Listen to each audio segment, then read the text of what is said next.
Good morning, Calvary Chapel, Murfreesboro.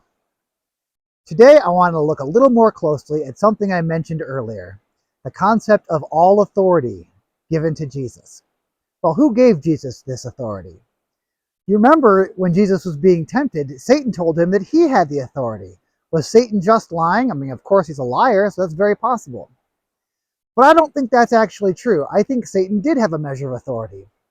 Now, a dog on a leash may have the run of the yard, but nobody could honestly say he's the master of that yard, even though he clearly has some authority, as the postman might discover when he goes in there. Satan did not give Jesus this authority. Who did? God did, of course, the Father. God has the authority to dispense to whom he will. He raises kings up and sets them down. He establishes governments, including governments we didn't vote for and don't like the Romans, for instance, which was the government referenced at the time that line was written.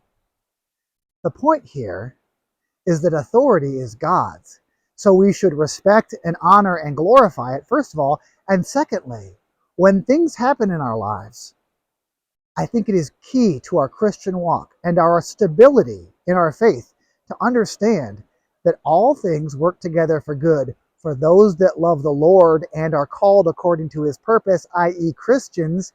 Bad things happen to good people because God's authority permits it or establishes it, and it's for a good reason. And just because we don't know what it is doesn't make it not good. That just makes us ignorant, which is exactly what we will remain for all eternity to a certain point, because we will never be omniscient, which is what is required to understand everything God does.